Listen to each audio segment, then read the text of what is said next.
Okay, great. Good morning, everyone. Welcome to the rental compliance.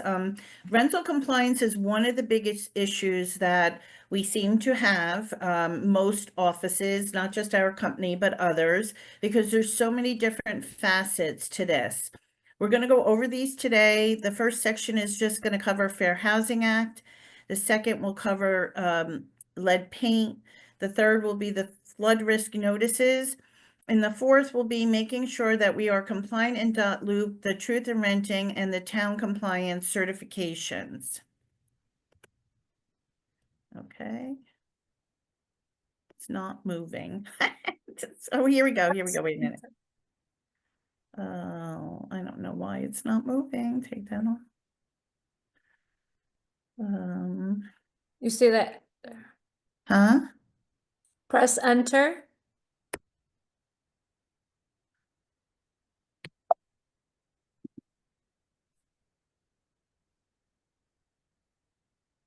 Okay, here we go. The Federal Fair Housing Act actually covers six basic parts to it. And as realtors, the code of ethics actually made you responsible not only for the code of ethics and these fair housing portions through doing your business, but all over. You have to be very careful about using discriminatory speech and outside of your business practices on the website, wherever you are, you have to remember to exercise the code of ethics and fair housing. The Federal Fair Housing Act, the six categories it covers is race or color, national origin, religion, sex, familial status, and disability. It's illegal to discriminate against anyone belonging to any of the one legally protected classes in any of the following situations: refusing to rent or sell housing to any person who is legally protected by the fair housing protected classes, setting different terms or conditions, providing different housing services or facilities to any person who is in the legally protected classes, falsely denying that housing is available for inspection, sale, or rent. So this covers a little bit of sales also, or as always, as realtors, we follow fair housing. Refusal to make any reasonable accommodations and rules or services is very important. Refusal to allow a disabled person to make reasonable accommodations. And threatening or interfering with anyone making a fair housing complaint, it would be another situation. Again, the federal fair housing law prohibits the six protected classes, but the New Jersey fair housing law goes beyond that.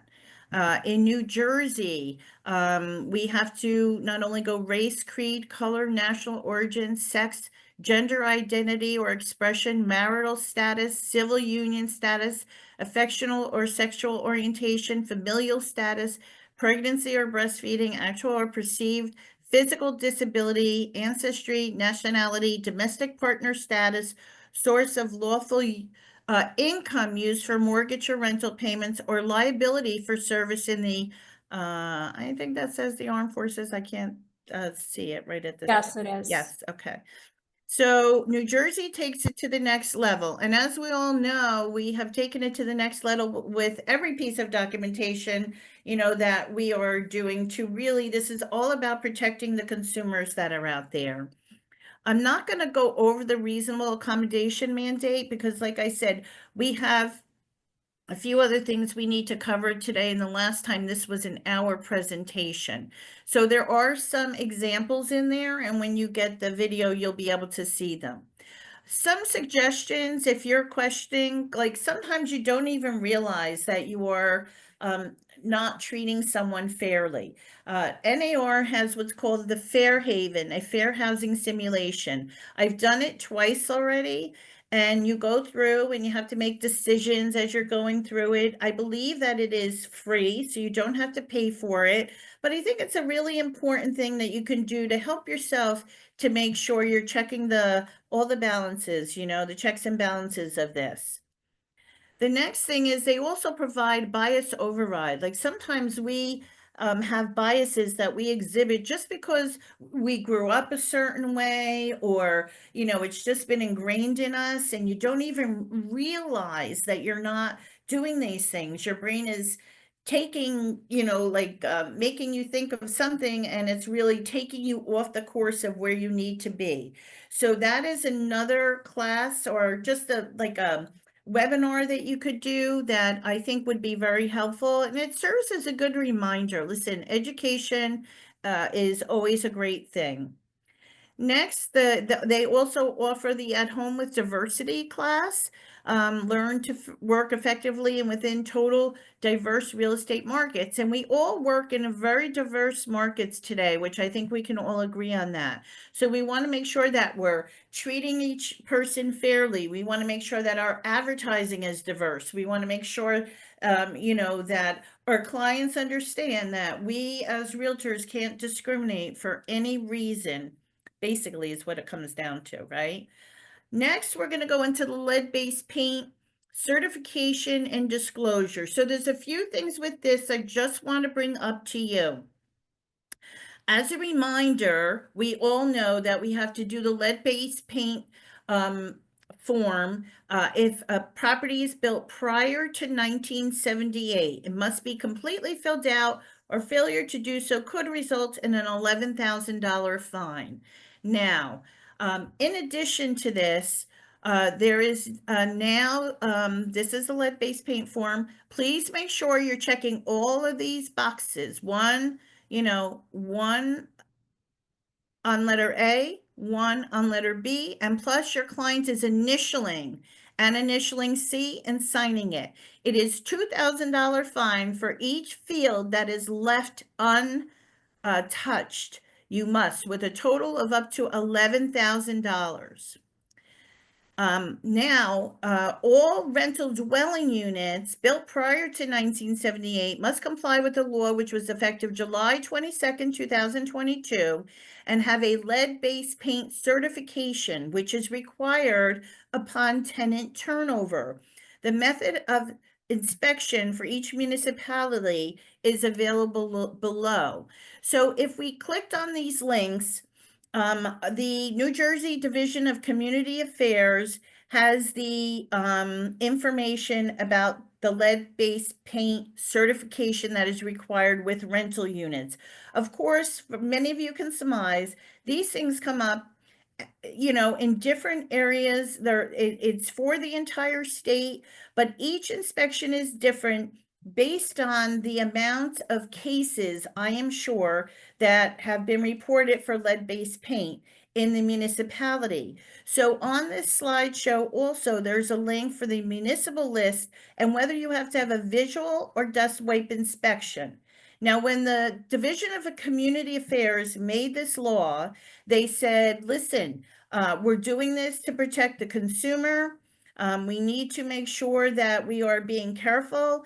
When there are tenants in a house, we need to have this done. And their initial intent was that the municipality was going to take over doing these certifications, just like when they do the CO or the smoke inspection. However, the municipalities were not versed enough to get this done, right? So, oops, I went too far. Just we're sticking with the lead paint for now. So, a lot of the municipalities do have someone at their, municipal office that will do a lead-based paint certification. If they do not have someone to do the certification, and there is a cost involved in that, the landlord is still responsible for getting this certification. Okay, it does not exonerate them because the town doesn't have it, and you are responsible for having them, for letting them know and having them acknowledge that they need to do this certification in some way. So that's the first change. The next change that you also must be aware of is the landlord to tenant regarding the flood risk, the notice. So again, you can assist if the landlord needs help, but they really are looking to find out, not only is the property in a flood zone, are they experiencing any flood issues ongoing on the property? Does the driveway flood? Is the tenant going to put their car in the driveway and then all of a sudden have the car flooded out? I mean, these are things that are required by law, and you need to make sure that your landlords are adhering to them. Next. In your residential lease, it does say in paragraph 35, letters A and B, but more so B, that the landlord acknowledges that effective July 22nd, all rental dwelling units built before 1978 required to be inspected prior to, for the lead-based paint. Okay, so the lease has covered it. The flood risk notice covers the flood risk situation. So you want to make sure that you are mentioning this to your landlord. Try to avoid squeezing in a rental and getting them in 2 weeks. It's like almost impossible to do that today, to have all the proper documentation done. I know that, some people want to get in a hurry, but you are responsible for informing your clients of their responsibilities, and you need to be reasonably assured that they're going to take care of these. Because if something happens and 3 months from now, and the tenant wants out of that lease, they're going to come to this documentation and they're going to say, well, they never pointed this out to me. It's in there, but they never pointed it out. I mean, I've gone as far as having my landlords initial that paragraph there. Okay.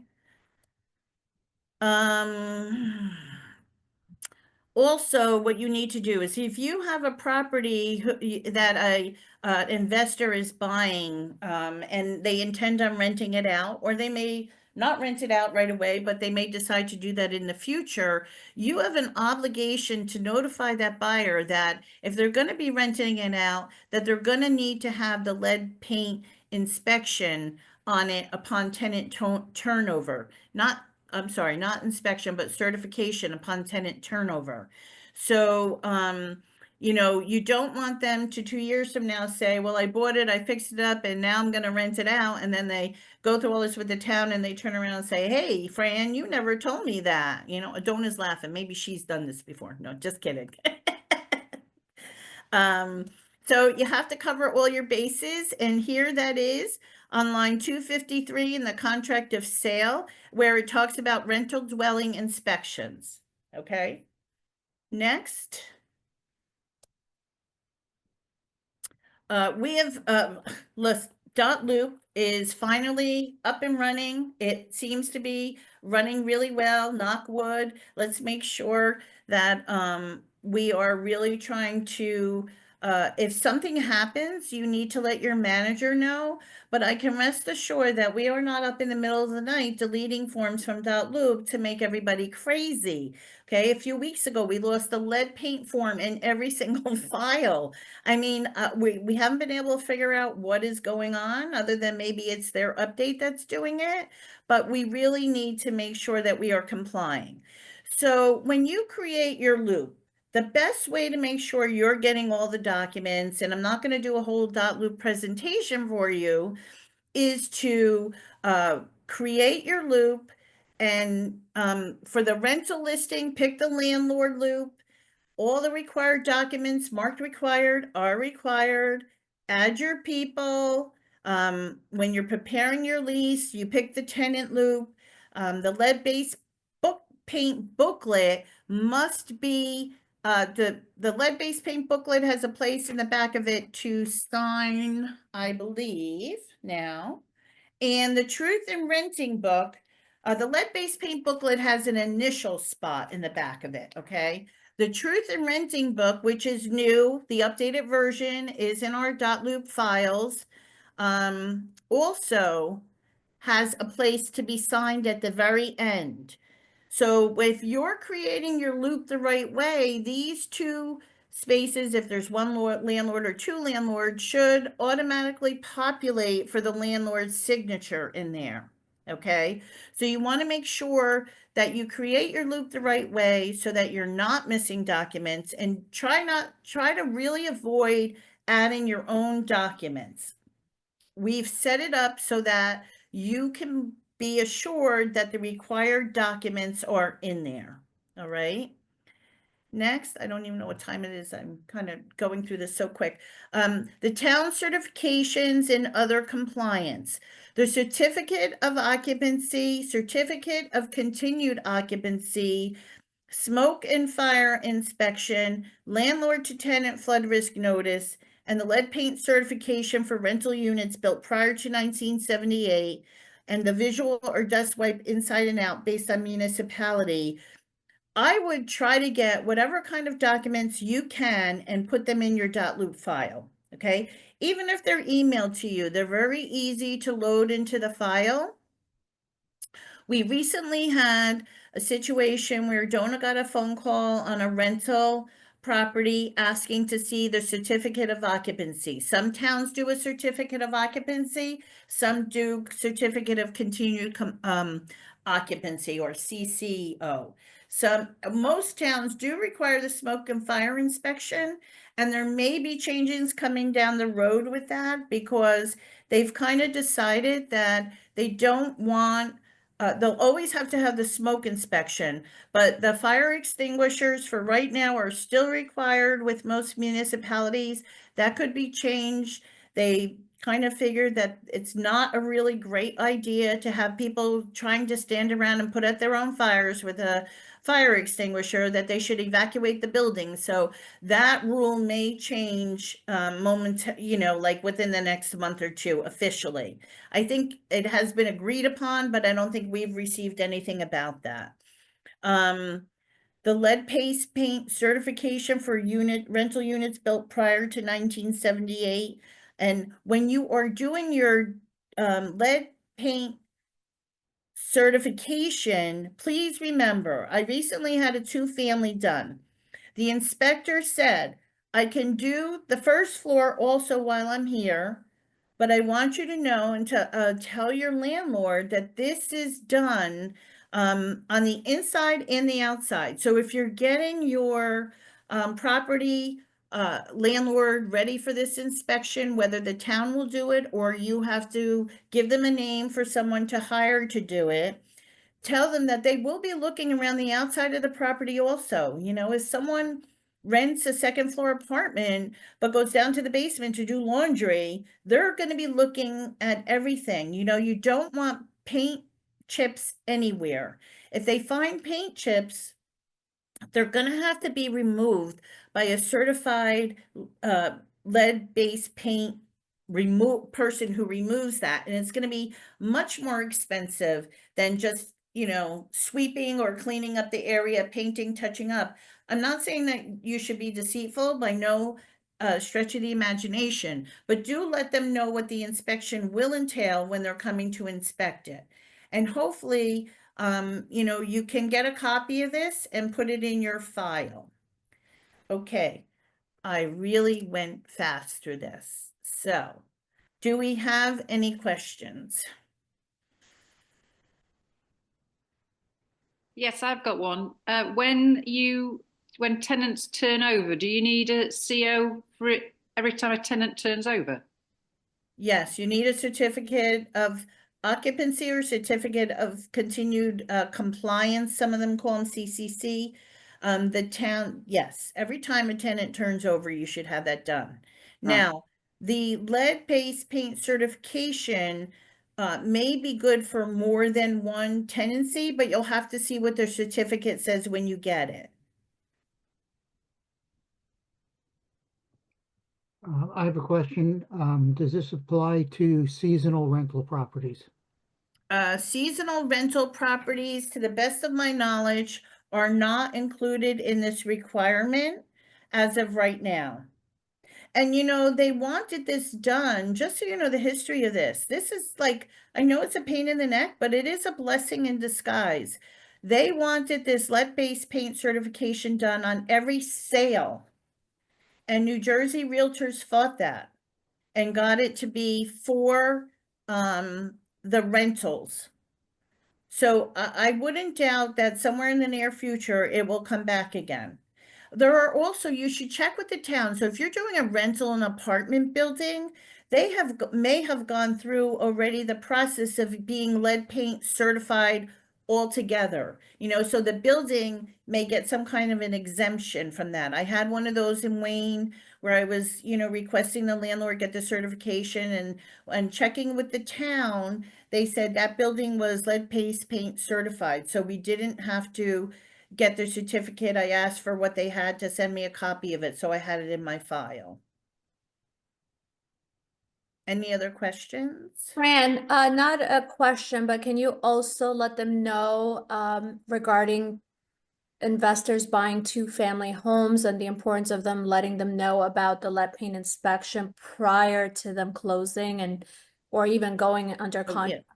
Yeah, that was like in the contract. One of the slides that I did, if they're buying a two-family home, or even if they're buying a single-family home, three-family home, if they're going to be renting the property out, maybe they haven't decided they're going to rent it out. Maybe they're going to have family in there right away, but most investors are renting it out.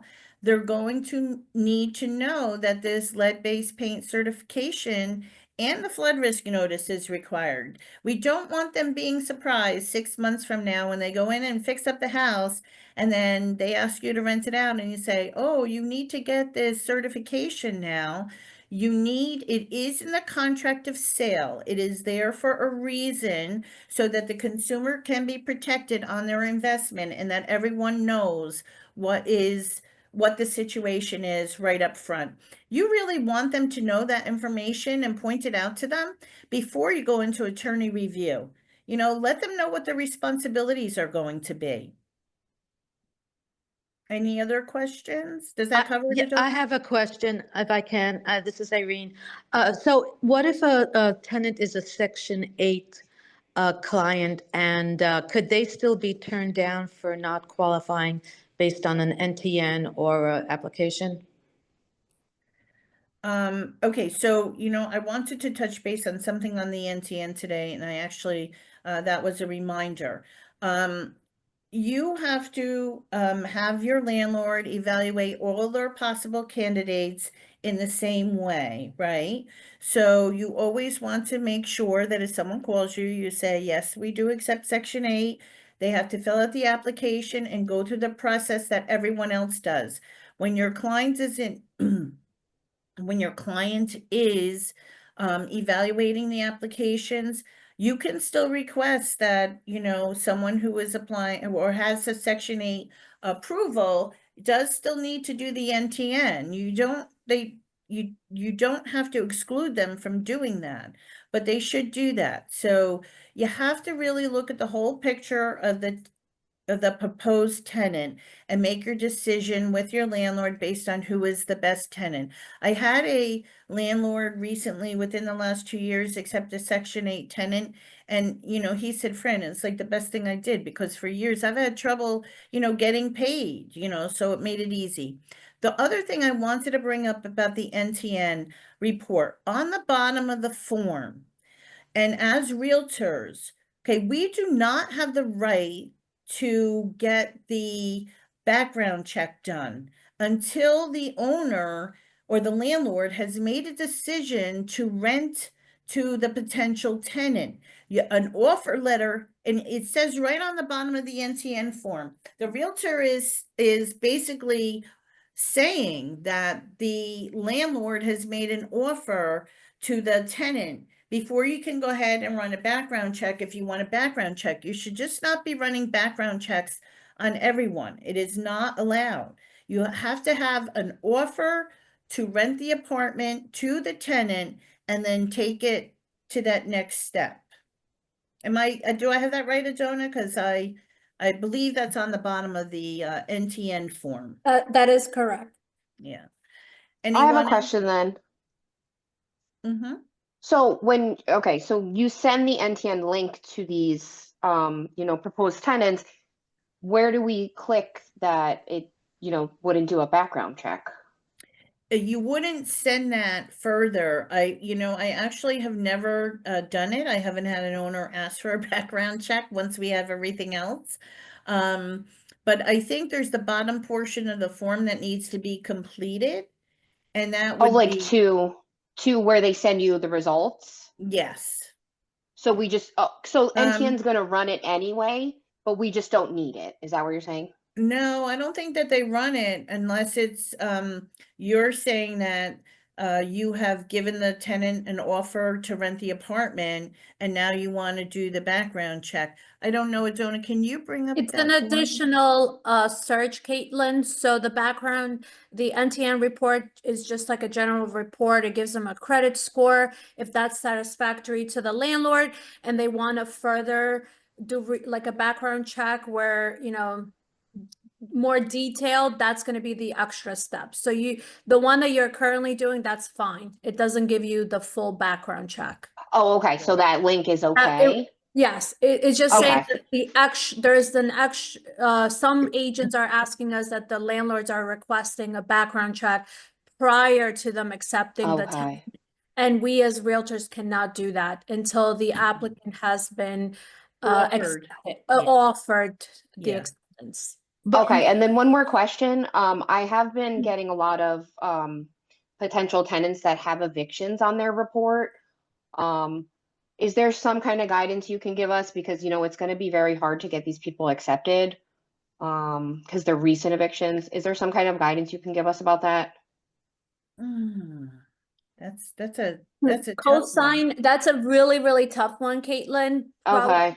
cosigner, a grantor, paying 1 year upfront. That could be a possibility that you can guide. Just remember, we cannot collect more than either it's a month worth of rent or 1 year. You can't say, oh, pay 3 months upfront. If the Okay. landlord and the tenant negotiate on the side without you being involved, that's okay, but you cannot be the one to tell the tenant or the landlord, hey, my tenant will offer 3 months, 6 months upfront. So we have to go based on what's on the lease, either 1 month or 1 year. And again, adding a cosigner, a grantor, that could help, but that is a tough one, especially if it's very recent. I have done one in the past and the client paid 1 year upfront and they had a grantor because obviously 1 year will come and go, and you know, the landlord wants to make sure they feel comfortable with the tenant. Okay, and it is within our power to say, like, unfortunately, I just can't help you with this kind of, you know, They need a report. cosigner, right? They need, Okay. well, and even having a co-applicant or a grantor, it doesn't guarantee that the landlord will accept them. Okay. Okay. Thank you. But my question regarding Section 8, so as an example, if the rental is 2,500 and the tenant, and they only guarantee 2,350, and then the tenant also doesn't have good income, could the landlord just simply reject them no matter that there's a Section 8? Could the landlord say, even if they're the only offer, sorry, but you don't qualify? Well, I would say that the more appropriate answer was B, I'm very sorry, but the rent is 2,500 and I'm not willing to accept less than that. All right, because even if they say, well, I'm working, I can cover the difference kind of thing. You know, I think you need to check with Section 8 on that because some are not allowed to cover the difference. Can I interject on that real quick? I work with Section 8 tenants all the time, and I know the housing department very well. You cannot pay outside of what's on your voucher. That will null and void their voucher. And you can also get in trouble like that too, because that's technically fraud on a state level. And then, you know, the funding does come federal, so you can't do that. But on the NTN, there is an option on the bottom to click that your client is a Section 8 client. That'll boost their application to look better versus if you don't click that option, if you look at the NTN application. Okay, great to know. Thank you. So I just want to clarify one thing on that. The many Section 8 tenants do pay a portion of their rent based on their income, and the only amount that you're allowed to qualify for them is the portion that they would pay. The portion that Section 8 pays has to be taken out of their income calculation when you're qualifying. Yes, correct. It's a ratio. So it can either be a 70 to 30%, 20 to 80, 50, 50, 10%, $5. That's going to be based on their income, but you cannot pay exceeding what their voucher full amount is for. Right, you can't pay exceeding, and also the only income you're allowed to ask for proof of would be covering the portion that the tenant pays, not the portion that Section 8 pays.